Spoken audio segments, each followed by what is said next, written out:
Ողջույն։ 2020 թվականի պատերազմից հետո բոլոր ակցիաներին ի պատասխան, երբ պահանջում էին Փաշինյանի կառավարության հրաժարականը, Փաշինյանը պատասխանում էր, թե էլիտաները ուզում են հեղափոխություն անել, խլել իշխանությունը։ Այո, մի քանի տարի է ինչ փողոց է դուրս գալիս, պայքարի մեջ է հասարակության հենց այդ շերտը, էլիտան, որի վրա հենված է մեր պետությունը ու մինչև հիմա դեռ դիմադրում է փուլ գալուն։ Ու այսօր հենց այդ էլիտան գնացել էր Մայրաթոռը պաշտպանելու ոտնձգությունից։ Նախորդ օրը եկեղեցուց հեռացած 10 եպիսկոպոսները հայտարարեցին, որ այսօր ժամը 5-ին գալու են Մայրաթոռ կաթողիկոսի հրաժարականը պահանջելու եւ մարդկանց հրավիրեցին իրենց միանալ։ Բազմաթիվ հասարակական, քաղաքական, մշակութային եւ այլ գործիչներ, եկեղեցու շատ զավակներ հայտարարեցին, որ գնում են եկեղեցին ոտնձգություններից կանխելու։ Այնտեղ եկան նաև Փաշինյանի փոքրաթիվ աջակիցները, այն թափառաշրջիկ խումբը, համայնքապետ բանվոր մասնակցում են բոլոր կեղծ պատարակներին, ոչ ավելին։ Իսկ այդ հոգևորականները դավաճանեցին իրենց կոչով այնտեղ հավաքված այդ փոքրաթիվներին, փակվելով Սուրբ Գայանե եկեղեցում։ Շատ ավելի ուշ դուրս եկան եւ սկսեցին լարել մթնոլորտը ու էլի չքացան, գոնե իրենց կոչով եկածներին թողնելով անտեր, անգլուխ։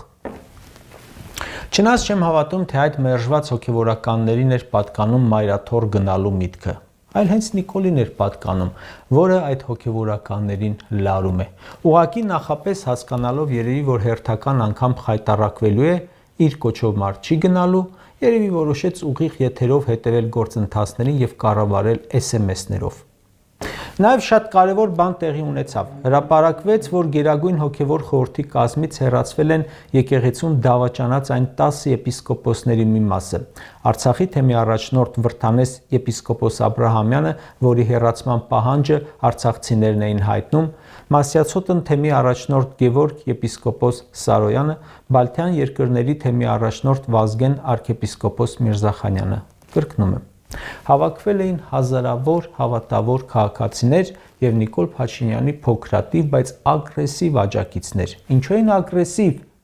Ըստ իս, որովհետեւ ունեին իրենց օգտին աշխատող ոստիկաններ ու հանգիստ կարող էին սադրել ինչը որ անում էին։ Հերո եմ այն մտքից, թե Մայրաթոռի բակում հավաքված հավատացյալ ժողովուրդը պաշտպանում էր միայն եկեղեցին, միայն Փաշինյանից։ Չէ, ժողովուրդ ջան, իմ կարծիքով Փաշինյանը չէ հարձակվողների առաջին տեղում, նա կարծում եմ կատարում է թելադրանք։ Վերջին տարիներին կատարվում են մեր երկրում բաներ, որոնք բաց տեքստով ցույց են տալիս, որ Հայաստանի այս կառավարությունը ղեկավարվում է դրսից, ու դա մեկ կետից չէ։ Ադրբեջանի պահանջներն էլ է կատարում, Թուրքիայի պահանջներն էլ է կատարում, Արևմուտքի պահանջներն էլ է կատարում եւ ընդհանրապես բոլոր պահանջները կատարում է։ Այսօր կառավարության նիստում Նիկոլը երբ ասում էր բոլորը քեզ օգտագործում են իրենց համար, դա լրիվ ճշմարտություն է ու դա օգտագործվողի հառաչանքն է, ճիչն է։ Ցավալիորեն Նիկոլն իր հերթին օգտագործում է ում կարողանում է իրեն եկած պահանջները կատարելու համար։ Եվ ուրեմն այսօր եկեղեցու կողքին կանգնողները պայքարում էին նաև Հայաստանի նկատմամբ դրսի ծրագրերի դեմ։ Չափազանց վտանգավոր է այն մարդը, որը գերի է իր դեմ կոմպրոմատների ձեռքին։ Նա ամեն ինչի պատրաստ է, ու մենք դա մեր մաշկի վրա զգացել ենք կորցնելով մեր երկրորդ հայկական պետությունները։ Երկրորդ պետությունը։ Այսօր եկեղեցու վրա գրոհին միացել են եպիսկոպոսներ, որոնց մասին մամուլում բազմիցս ոչ գեղեցիկ փաստեր է հրապարակվել եւ որոնց վերաբերյալ համաձայն տարբեր լուրերի կոմպրոմատներ ունի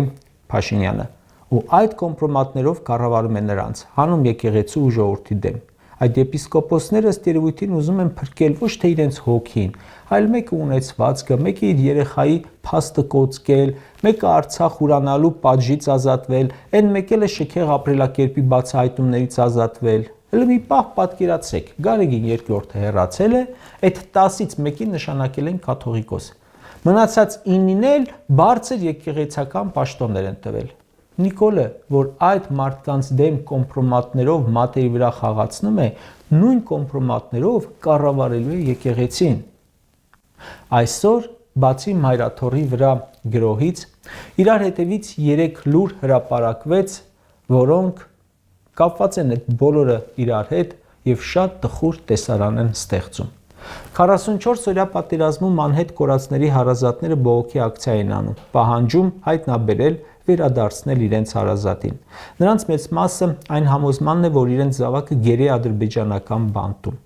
Հայաստանի իշխանությունը մատը մատին չի տալիս վերադարձնելու համար։ Մյուս լուրը այն էր, որ Բաքվում դատավարության ժամանակ ադրբեջանցի դատախազը Ռուբեն Վարդանյանի համար պահանջել է ՑՄ ազատազրկում, նույնը սպառնում է եւ բոլոր գերիներին, Արցախի ռազմաքաղաքական ղեկավարությանը։ Ու այս ամենի ֆոնին երրորդ լուրը ուղղակի մղձավանջ էր։ ՔՊ-ն ոգևորված հայտարարում է ժողովրդին, շնորհավորում, որ ադրբեջանական բենզին է գալիս Հայաստան։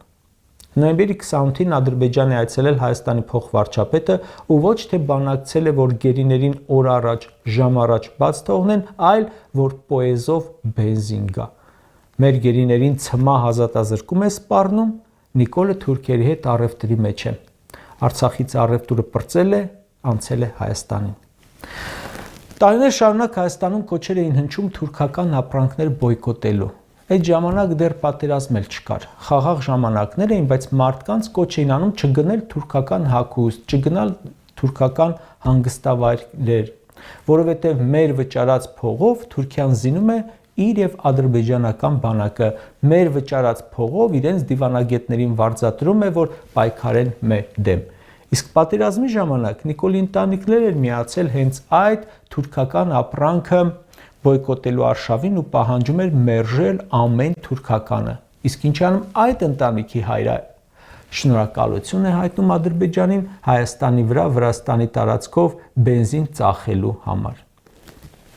Իդեպ կարող եք ասել, ինչու են Վրաստանով բերում, ոչ թե բացեն սահմանը, հենց Ադրբեջանից ուղիղ մտցնեն, որովհետև կարծում եմ, այդ խաղաղության պայմանագիր ու սահմանների բացում խոսքերը զուտ հեքիաթներ են։ Նրանց խնդիրը սահման բացելը չէ, այլ Հայաստանը զավթելն է իրենց ապրանքներով, իրենց զորքով, նայած երբ որ մեթոդին կդիմեն։ Ադրբեջանը աշխարհի ամենաարագ զինվող երկրներից է, վաճառում է իր նավթ ու գազը, գնում է զենք։ Հիմա Հայաստանի իշխանությունը կազմակերպել է, որ դուք ժողովուրդ զինեք Ադրբեջանի բանակը, որը վաղ թե ուշ ուղղվելու է մեր երկրի դեմ դարձյալ։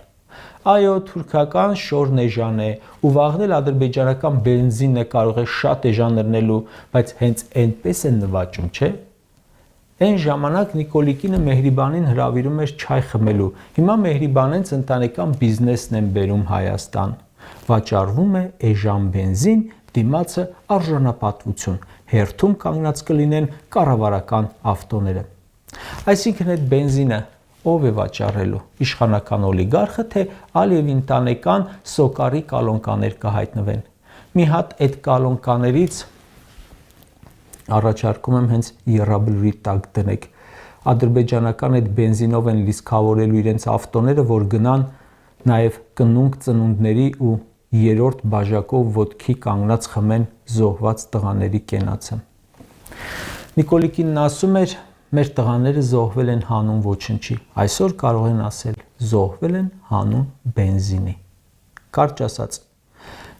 այսօր խոսելով իր հանձնած Արցախի մասին Նիկոլն ասում է, որ հազիվ է պրծել այդ հարցից ու կարող է առևտուր անել։ Այսինքն, եթե այն ժամանակ Արցախը խոչընդոտ էր Թուրքիայի ու Ադրբեջանի հետ քիրվայության համար, Հայաստանը նրանց ազդեցության ուղիղ կառավարման տակ դնելու համար, հիմա Արցախը էլ խոչընդոտ չէ, բայց խոչընդոտ է եկեղեցին։ Եվ ուրեմն ակտիվ լծվել են եկեղեցու քանդման գործին։ Եթե հաջողվի եկեղեցին քանդել, հետո մի հատ էլի կառավարությունում ճեպազրույց կտա, այսօրվա պես ու կասի, հազիվ ենք պրծել եկեղեցու խոչընդոտից։ Հետո խոչընդոտ կհայտարարվի բնականաբար հայ ժողովուրդը ու արդեն կփորձեն ազատվել այդ խոչընդոտից։